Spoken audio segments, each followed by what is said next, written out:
ఒక వ్యక్తిని కలవడానికి వెళ్తాడన్నమాట. వెళ్ళినప్పుడు ఆ దైవజనుడు ఆ వ్యక్తి కుటుంబాన్ని కలిసి కొన్ని విషయాలు చెప్తాడన్నమాట. సమూయేలు మొదటి గ్రంథాన్ని మనం కనుక పరిశీలన చేస్తే అక్కడ ఒక వచనం ఉంది. సమూయేలు మొదటి గ్రంథం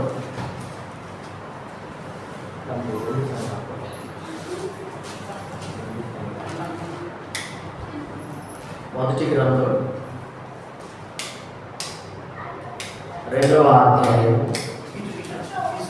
సమూయేలు మొదటి గ్రంథం 2వ అధ్యాయం 27వ వచనం. అంతటా దైవజనుడు ఏలీ యొద్దకు వచ్చి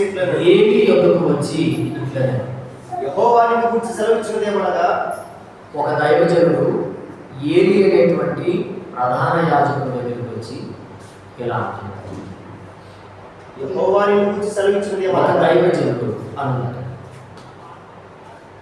అంతటా దైవజనుడు ఒకడు ఏలీ యొద్దకు వచ్చి ఇట్లా అన్నాడు, యెహోవా నీ గురించి సెలవిచ్చిందేమనగా, నీ పితరునింటి వారు ఐగుప్తు దేశంలో ఫరో ఇంటి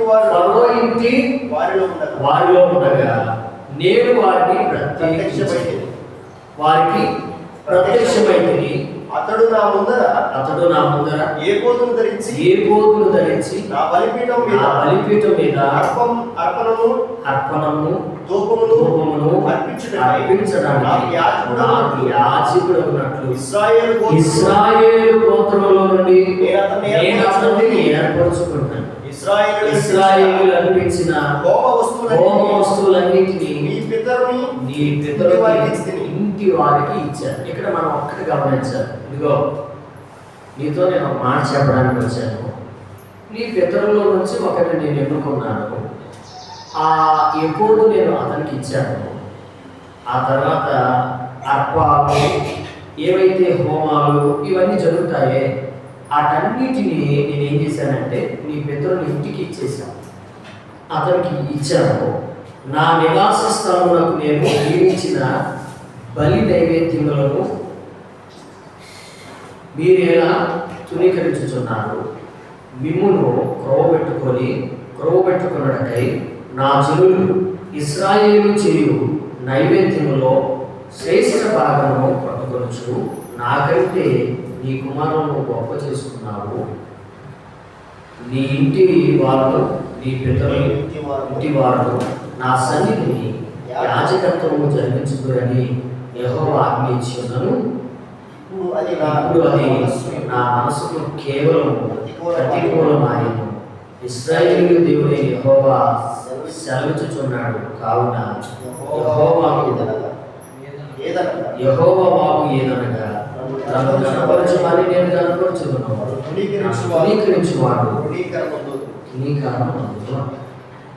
ఇక్కడ మనం ఈ సంగతి ఏమిటంటే, ఏలీ అనేటువంటి ఒక దైవజనుడి కుటుంబం ఉంది. ఈ కుటుంబంలో దేవుడు మోషే కాలం నుండి అహరోను వంశాన్ని ఎలా నిలబెట్టుకున్నాడో అదే క్రమంలో అదే వరుసలో వారిని కంటిన్యూషన్ చేస్తున్న సమయం ఇది. ఈ విధంగా కొనసాగుతున్నటువంటి సమయంలో ఒక దైవజనుడు ఏలీ అనేటువంటి ఒక పెద్ద వృద్ధుడైనటువంటి ఆ యొక్క ప్రధాన యాజకుడి దగ్గరికి వచ్చి చెప్తున్న మాట ఏంటంటే, నేను మిమ్మల్ని ఎన్నుకున్నాను, ఏర్పరచుకున్నాను, కానీ మీరు శ్రేష్టమైనవి, క్రొవ్వినవి, శ్రేష్టమైనవి, నాకు చెందాల్సినవి ఏమైపోతుందో చెప్పండి, మీరు తినేస్తున్నారు. నాకు చెందాల్సినవి మీరు తినేస్తున్నారు. కాబట్టి దేవుడు కోపడుతున్నాడు. దేవుడికి కోపం వచ్చేసింది. అందుకనే ఆ దైవజనుడితో ఏమన్నాడంటే, శ్రేష్టమైన వాటిని మీరు పట్టుకున్నారు కనుక, నాకంటే నీ కుమారులే నువ్వు గొప్ప చేసుకున్నావు కనుక ఏమన్నాడు, నీ ఇంటి వారు నీ పితరుని వారు నా సన్నిధిని యాజకత్వం జరిగించుతున్నారు, జరిగించుదని యెహోవా ఆజ్ఞ ఇచ్చినను ఇప్పుడు కేవలం ప్రతికూలమైనదని దేవుడిని యెహోవా సెలవిస్తూ ఉన్నాడు. ఇలా చేసినందుకు నేను బాధపడుతున్నాను, అది నాకు అనుకూలంగా లేదు, నాకు వ్యతిరేకంగా ఉంది అని. దైవజనుల యొక్క ఎంపిక, దేవుడు దైవజనులు ఎంపిక చేసుకున్నప్పుడు ఆయన ఒక ప్రణాళిక ఉంది, ఒక ఉద్దేశం. ఆ ప్రణాళిక ఉద్దేశాన్ని అది అర్థం చేసుకొని కొనసాగుతున్నటువంటి వేళ రాను రాను ఏలి కుటుంబం దగ్గరికి వచ్చేసరికి అది ఏమైందంటే వారు చక్కగా ఏం చేస్తున్నారు, దేవుని కల్పించవలసిన వాటిని, శ్రేష్టమైన వాటిని వీళ్ళు తినడం మొదలుపెట్టారు. ఇక్కడ మన పాయింట్ ఏంటంటే, ఎంతకి దేవుడు మనల్ని దేవుని కొరకు ఎన్నుకున్నాడు? శ్రేష్టమైనవి ఆయనకి సమర్పించడానిక, లేక ఆయన పేరట వస్తున్న శ్రేష్టమైనవి మనం తినడానికా అనేది ప్రశ్న. దేవునికి కావాల్సింది ఏమిటిది? ఈ రోజున సంఘము కూడా చేస్తున్నది అదే. మలాకి గ్రంథంలో దేవుడు చెప్తున్న మాట కూడా అదే. మలాకి 10లో ఏమన్నాడు?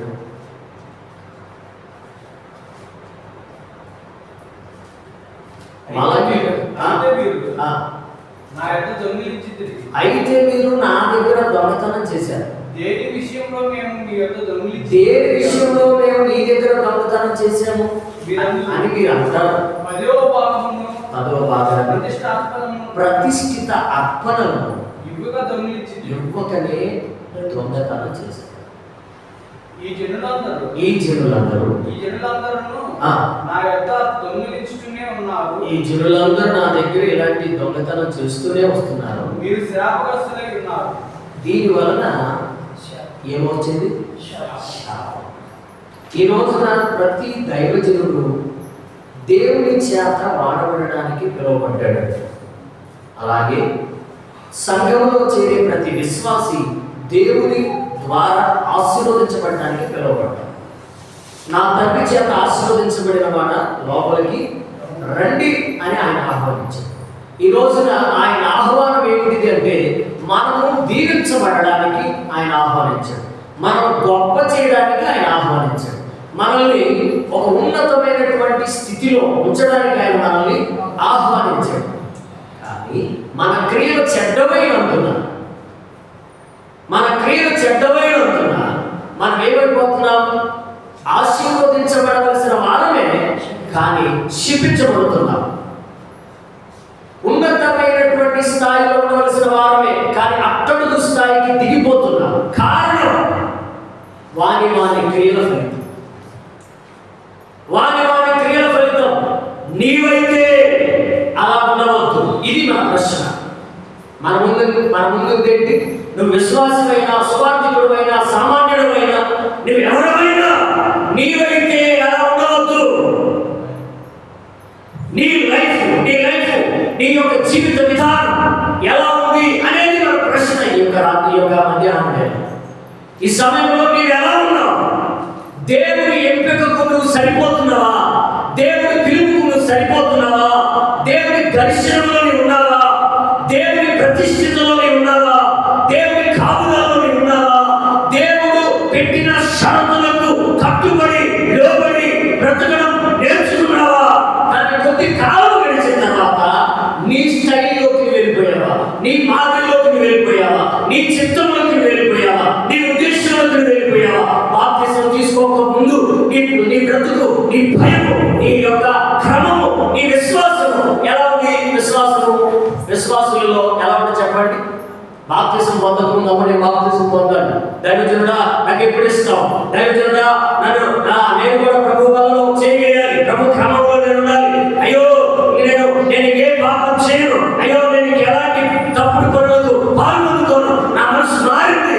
అయ్యా నేను నిజంగా చెప్తున్నాను, ఖచ్చితంగా నేను మారిపోయాను. దైవజనుడా నాకు రక్షణ కలిగించండి, బాప్తిసాన్ని ఇవ్వండి.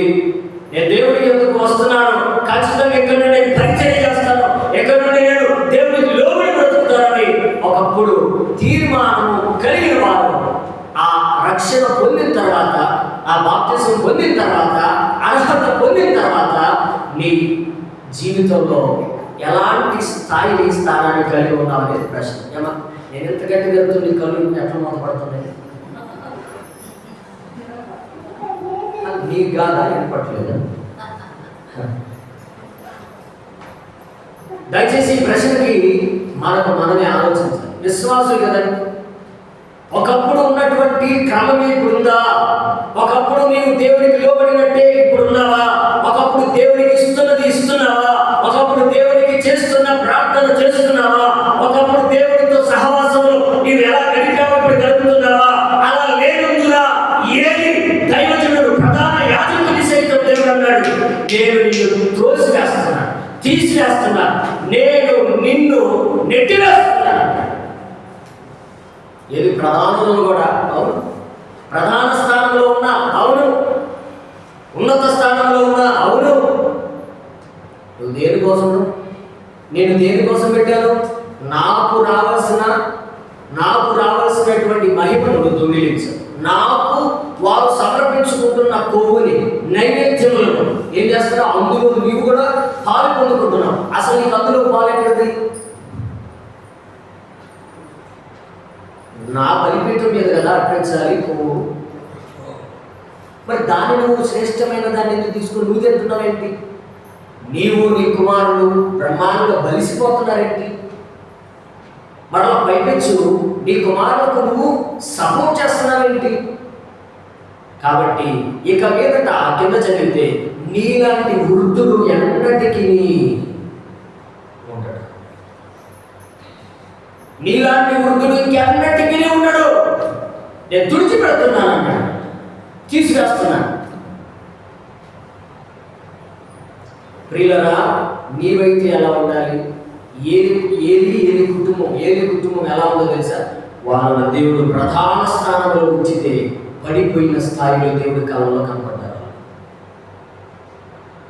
ప్రధాన స్థానంలో మందిరంలో ఇదిగో నీవు లేకుండా దైవజనుడు ఏ కార్యక్రమం చేయడు. అక్క అంటూ నీ పేరు పెట్టి పిలిచి, అన్న అంటూ పేరు పెట్టి పిలిచి, తమ్ముడు అంటూ నేను పిలుస్తూ ఉంటే ఆ ప్రధాన స్థానాన్ని ఒక దైవజనుడి దగ్గర సంఘంలో నిన్ను దేవుడు నిలబెడితే ఎచ్చిపోయి నాకంటే ఇంకెవరు లేడనుకొని, లేకపోతే నేనే ప్రతిదానికి అనుకొని ఏమైనా దేవునికి అహంకారిగా కనబడ్డావా? అబద్ధంలో ఉన్నావా? మోసంలో ఉన్నావా? చాలాసార్లు ఈ రోజున పరిచర్య అంటే పై స్థాయి నుంచి కింద స్థాయి వరకు అందరూ లాభాలు కోరుకుంటున్నారు. కానుకలు లెక్క పెట్టేవాడు కూడా అందులో భాగం ఇయ్యాలి. కానుకలు లెక్క పెట్టేవాడు కూడా అందులో భాగం ఇయ్యాలి. పోతారు శాపాలు వచ్చిపోతున్నారు. అందుకనే అసలు దేవుని యొక్క సొమ్ముని ఎవరు ముట్టాలి, ఎవరు ఎంతవరకు తినాలి, ఏది తినకూడదు, ఏది తినాలి, ఏది ముట్టకూడదు, ఏది ముట్టాలి, షరతులు ఉన్నాయి బైబిల్లో. షరతులను మీరు బ్రతికితే భక్తి చేస్తున్నామనుకున్నవాడికే మొదట వచ్చేది నష్టం. భక్తిలో ఉన్నామనుకున్న వాడిని దేవుడు మొదటగా శిక్షించేది. కాబట్టి అర్థం చేసుకొని ఆలోచించి దేవునికి నమ్మకత్వంగా సేవ చేయవలసిన వారమై ఉన్నాం. నీ ఇంటి వారు నన్ను ఎవరు కనపరుస్తారో నేను వారిని కనపరుస్తాను, నన్ను ఎవరు తునీకరిస్తారో నేను వారిని తునీకరిస్తాను. ఇంతకీ ఏది కుటుంబము దేవాలయాన్ని వదిలిపెట్టి ఎవరు పోయిందా? దేవుని సేవ వదిలిపెట్టి ఎవరు పోయిందా? ఏమీ లేదు. దేవాలయంలోనే ఉన్నారు, దేవుని సేవలోనే ఉన్నారు. కానీ దేవునికి వచ్చే ప్రథమ ఫలాన్ని, దేవుడికి ఇచ్చే ప్రథమ స్థానాన్ని వారు దొంగిలించారు. ఇది ఒకటి మనకు ఉదాహరణగా. దీన్ని ముందు పెట్టుకొని మరొక ఉదాహరణ తర్వాత మనం చూద్దాం. దైవజనులకు కూడా ఎదురొస్తుందా? అలాగే మరొక వచనాన్ని మనం ధ్యానం చేస్తే సమూయేలు మొదటి గ్రంథము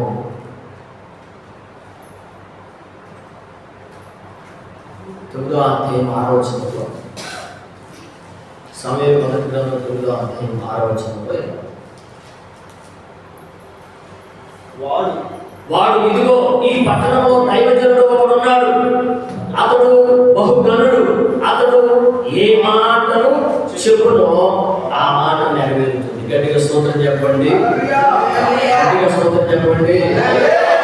ఒకసారి చెప్తాను అందరూ, హల్లెలూయా. ఇదిగో ఈ పట్టణంలో ఒక దైవజనుడు ఉన్నాడు,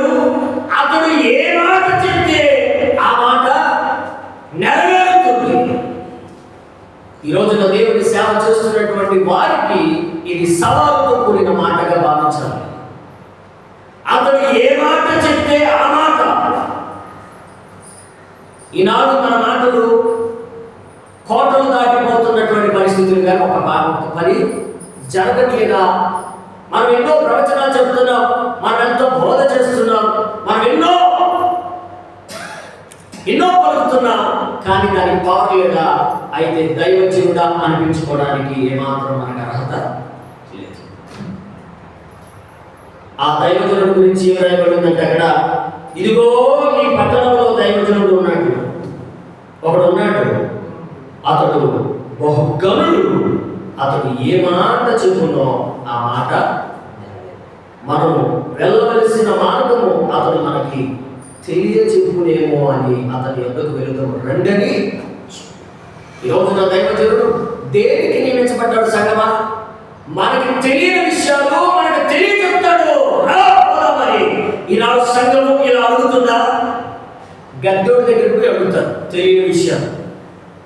లేకపోతే ఇంకొక గురువు ఏదైతే ఇంకొక గురువుల దగ్గరికి వెళ్ళి వాళ్ళని విచారణ చేస్తారు. అయ్యా మంచి రోజా కాదా, ఇవాళ మనం ప్రయాణం చేయొచ్చా లేదా, ఈ రోజు పెళ్లి చేయొచ్చా లేదా, ఈ రోజున తగ్గినాలు పెట్టొచ్చా లేదా, ఎవరిని విచారణ చేస్తున్నారు?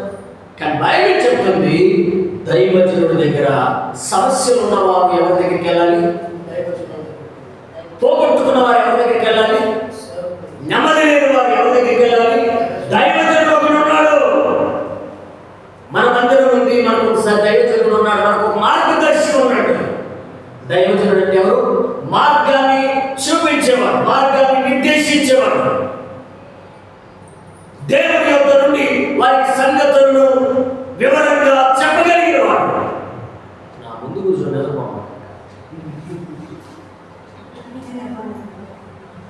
అయితే నేనే అబద్ధం ఆడుతున్నా. కాబట్టి దయచేసి గమనించండి, మనమందరం కలిసి సంఘముగా ఉన్నటువంటి వారందరికీ ఎవరు మార్గదర్శకం? దేవుడు ఎవరిని పెట్టాడు? దైవజనుడిని కేకవేయండి. ఎవరు పెట్టాడు? దైవజనుడిని. దైవజనుడు ఏం చెప్తాడు? మనం వెళ్ళవలసిన మార్గం ఏంటో చెప్తాడు. అసలు మన గురించినటువంటి విషయాలు అతని యొద్ద ఉన్నాయి. దేవుడు ఎక్కడ దాచిపెట్టాడు? నీ గురించిన సంగతులు, నీ భవిష్యత్తు గురించిన సంగతులు, నీకు అర్థం కాని విషయాలు ఎవరి దగ్గర పెట్టాడు? మర్మయుక్తంగా దేవుని సేవకుడి దగ్గర పెట్టాడు. కనుక చెప్పబట్టి భయపడతాం. హల్లెలూయా, హల్లెలూయా. అర్థం కాని విషయాలు దేవుడు మర్మంగా సంఘానికి అవసరమైన విషయాలు ఎక్కడ పెట్టాడు? దేవుని సేవకుడి దగ్గర దాచాడు. ఆ సేవకుడు ఎవరి దగ్గర నుంచి పొందుకున్నాడు? దేవుని యొద్ద నుండి. సంఘం ఎవరి దగ్గర నుంచి పొందుకుంటుంది? సేవకుని యొద్ద నుండి. ఇది రూట్ మ్యాప్. రోజున మనం నిజంగా దేవునితో సహవాసం చేయగలిగితే సంఘం మనతో సహవాసంలో ఉంటుంది. దేవుని యొద్ద నుండి మనం కనుక ఒక విషయాన్ని మనం అర్థం చేసుకోగలిగితే దైవజనుడు సంఘంలో ఉన్నటువంటి సమస్యలను ఈజీగా పరిష్కరిస్తాడు. దయచేసి ఈ రోజున ప్రత్యేకత ఏంటంటే, ఇది ఒక దైవజనుడి బోధ కాదు. దైవజనుడికి సంఘానికి ఇద్దరికి సమపాలుగా బాధ్యతలు ఉన్నాయి. అర్థం చేసుకోవాల్సినటువంటి విషయాలు ఏంటంటే, ఈ దైవజనుడు ఎలాంటి వాడు? గనుడు. ఈ దైవజనుడు మార్గదర్శి. ఇతడు మనకు మార్గాన్ని ఆ మాట నెరవేరుతుంది. ఆ దైవజనుడి మాట ఏమవుతుంది? నెరవేరుతుంది. ఇన్ని సంవత్సరాల నుంచి మనం సేవ చేస్తున్నాం. ఈయన ప్రార్థన చేస్తే దేవుడు వెళ్తాడు అనేటువంటిది సంఘంలో ఒకప్పుడు ఉండేది. ఈయన ప్రార్థన ఫలింపుగా ఉంది అనేటువంటి ఒక నమ్మకత్వంతోనే దేవుడు నీకు సంఘం అనే పునాదులు వేశాడు. నీలో ఆ పవర్ నుంచి, ఆ అభిషేకాల నుంచి నీ ద్వారా సంఘ పునాదులు కట్టాడు. కనుక దానిని మనం ఏం చేయాలి? కొంత దూర ప్రయాణం తర్వాత ఏమి చురుకులకి అంతటితోనే అంతం వచ్చినట్టు కాకుండా దానిని మనం ఏం చేయాలి? ముందుకు తీసుకొని వెళ్ళడానికి మన ప్రయాసం. 8వ వచనం కూడా ఒకసారి 7వ వచనం. అందుకు సౌలు మనం వెళ్ళిన ఎడల ఆ మనిషికి ఏమి తీసుకుని పోదుము. ఇక్కడ ప్రశ్న, ఒక్క నిమిషం. మనము దైవజనుల దగ్గరికి వెళ్తే మార్గాన్ని నిర్దేశిస్తాడు అన్నాడు, ఓకే. కానీ ఇక్కడ సౌలు అనేటువంటి అతను అంటున్నాడు, మనము దైవజనుల దగ్గరికి వెళ్తున్నాం కాబట్టి ఏం తీసుకుని వెళ్తాం? మన దగ్గర ఏముంది మీరు చెప్పండి. హాస్పిటల్కి వెళ్ళేటప్పుడు ఏం తీసుకెళ్తారు? ఏదైనా ప్రయాణం చేసేటప్పుడు ఏం తీసుకెళ్తారు? పెళ్లికి వెళ్ళేటప్పుడు ఏదో ఒకటి తీసుకెళ్తారు కదా, ఏదో ఒకటి తీసుకెళ్తారు. మరి ఎప్పుడైనా దైవజనుడి దగ్గర ప్రార్థన చేయించుకోవడానికి వెళ్ళేటప్పుడు చాలా మంది ఎట్లా వెళ్తారు తెలుసా? ఒట్టి చేతులతో. కానీ బైబిల్ చెప్తుంది, మనం దైవజనుడి దగ్గరికి వెళ్ళేటప్పుడు ఏం తీసుకెళ్దాం? మన దగ్గర ఏముంది? దైవజనుడి దగ్గరికి వెళ్తున్నాం కాబట్టి మనం ఏం తీసుకొని వెళ్దాం? మన సామాగ్రిలో నుండి భోజన పదార్థాలు సరిపోయినవి ఆ దైవజనుడికి బహుమానాలను తీసుకొని పోవడానికి మనకి ఏమి లేదు. తన పని వానితో చెప్పి మన యొద్దకు ఏమి ఉండదని అడగగా వాడు సౌలుతో చిత్తగించుము. సౌలుతో అంటున్నాడయ్యా, చిత్తగించు, నా వద్ద పావుల తులము వెండి కలదు. పావు తులం వెండి కలదయ్యా. మనము మార్గము తెలియజేసినట్టుకై ఇదిగో నా దగ్గర ఎంత ఉంది? అది సౌలు కూడా కాదు, పన్నుడు. సౌలు కాదు ఆ వస్తువు. ఎవరు చెప్పండి? తన పనివాడి దగ్గర పావు తులం వెండి ఉందంట. తులం కూడా కాదంట, ఎంత? పావు తులం వెండి.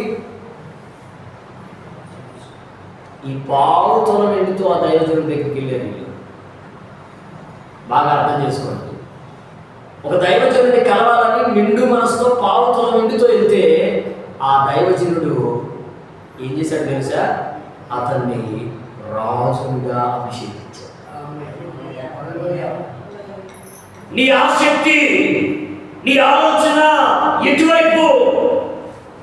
నీ ఆసక్తి, నీ ఆలోచన ఎటువైపు? నీ దగ్గర ఉన్నది ఏదైనా దేవుడికి ఇవ్వడానికి నువ్వు ఎప్పుడైనా ముందుకు వస్తే 5 రొట్టెలు 2 చేపలు 3 రోజులు తినకుండా దాచిపెట్టుకొని ఇక ఆకలైనటువంటి సమయంలో మీ దగ్గర ఏమైనా ఉండాలి యేసు ప్రభు అడిగితే ఆ చిన్నపిల్లలు తెలిసి ఇదిగో మా దగ్గర 5 రొట్టెలు 2 చేపలు తప్ప మా దగ్గర ఏమి లేవంటే శిష్యులను రాయండి మెదలకుండా కూర్చోండి.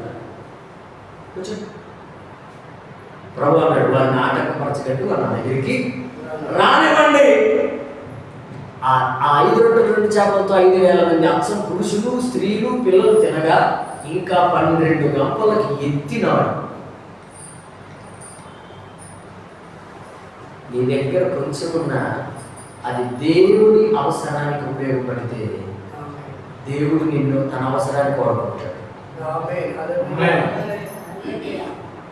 ఈ రోజున ఇంత తెగువ కలిగినటువంటి వారు, ఇంత ఆసక్తి కలిగిన వారు, ఈ విధంగా దేవునికే పెట్టుబడి పెట్టగలిగిన వారు ఉంటే ఎంత మేలు. నిజంగా పరిచర్యలు అభివృద్ధి పొందడానికి గల కారణాలు ఏంటో తెలుసా? పరిచర్యలో అభివృద్ధి ఎక్కడ చూస్తామో తెలుసా? దేవునికి ఇవ్వాలనే కుతూహలం, అది ఏదైనా ఆయనకి ఇవ్వాలనేటువంటి ఆసక్తి, ఇది దేవుని సేవకునికి ఇచ్చేటువంటి విలువ. దేవుని సేవకి ఇచ్చే విలువ పిలువబడిన దైవజనుడికి ఇస్తున్నటువంటి ఆ విలువ ఆయన ఎలా చూస్తాడంటే ఆయనకే మనం ఇస్తున్న విలువగా చూస్తాడు. కాబట్టి మన రేంజ్ పెరగాలి అంటే, మన స్థాయి పెరగాలంటే మనకు మనము ఊహించుకోవడం కాదు, మన ఊహలకి మించిన కార్యాలు ఆయన చేస్తాడు. మనం దేవుడికి నమ్మకంగా ఉంటే చాలు. దేవుడి ఎదుట నమ్మకంగా ఉన్నవాడిని ఆయన ఏం చేస్తాడు? ఆశీర్వదిస్తాడు, అధికారిగా చేస్తాడు. కాబట్టి మన దగ్గర ఏముంది దైవజనుడి దగ్గర పోవడానికి? ఈరోజు ఊపుకుంటూ పోతున్న సంగమా, ఊపుకుంటూ పోతున్న ప్రజలారా, ఊపుకుంటూ కాదు, ఒక భయంతో పోవాలి, ఒక శ్రద్ధతో పోవాలి, ఒక విలువతో పోవాలి. అక్కడికి మనం వెళ్తున్నప్పుడు దానికి తగినట్టుగా సిద్ధపడి మనం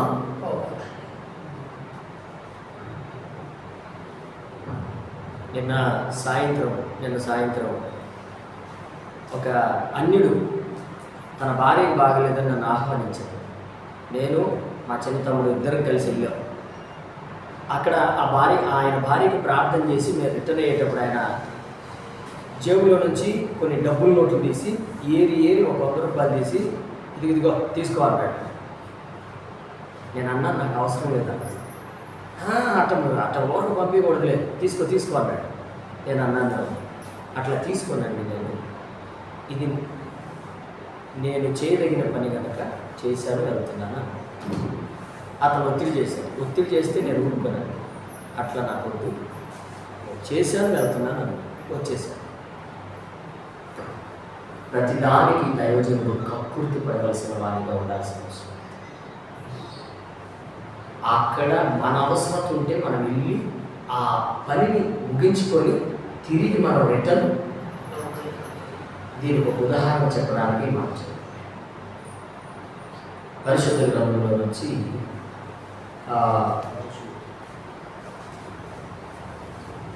ఒక వచనం చదువు. రాజులు 1 గ్రంథం 13 వచ్చింది. అంతటా దైవజనుడైన ఒకడు యెహోవా చేత సెలవునుంది. దైవజనుల లక్షణాలలో ఇదిగో ఇక్కడ స్పష్టత ఉంది. అంతటా దైవజనుడైన ఒకడు యెహోవా చేత సెలవునుంది యూదా దేశం నుండి బెత్లెహేమునకు వచ్చెను.